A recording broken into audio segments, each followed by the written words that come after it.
Naalala niyo pa ba si Z Gores? Ay isang dating boksingero na nagbigay karangalan sa ating bansa, isa sa mga boksingero na nagpahiwagayway bandila. Ng Pilipinas may palayaw na The Dream, taga Nasipit, Agusan del Norte. Ngayon nakabase sa Taboclamak, Liloan, Cebu City. Si Gores ay may professional boxing. Record na kapagtala mahigit 35. Fight former vacant WBO Oriental Bantamweight Champion.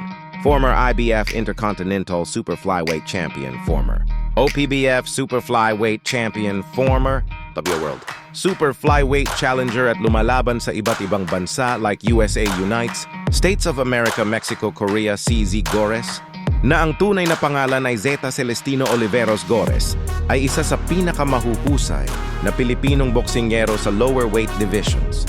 Kilala siya sa palayaw na The Dream.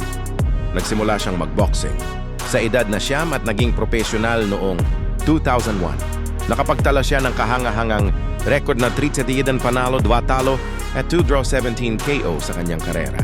Isa sa kanyang pinakamalalaking tagumpay ay ang pagkatalo niya kay Glenn Donaire noong 2005 at ang pagkapanalo ng OPBF Super Flyweight title.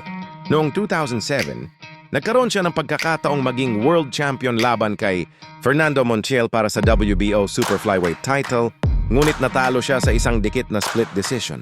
Nakipagtabla rin siya kay Vic Darchinyan sa isang mahalagang title eliminator noong 2008. Noong Nobyembre 13, 2009, matapos manalo laban kay Luis Melendez sa Las Vegas, bumagsak si Gores sa loob ng ring dahil sa matinding pinsala sa brain injury.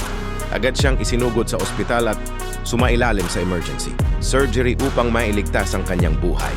Ang insidenteng ito ang nagwakas sa kanyang karera sa boxing. GMA Network.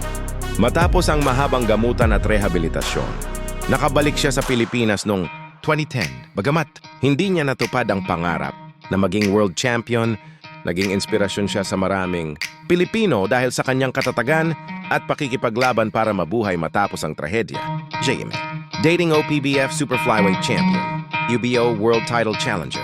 Kilala bilang isa sa pinakamahusay na boxers na produkto ng Cebu at ng Ayala Boxing Gym. Si Gores lumalaban para sa sarili, lumalaban para sa pamilya, lumalaban para sa bayan ng Nasipit, Agusan del Norte.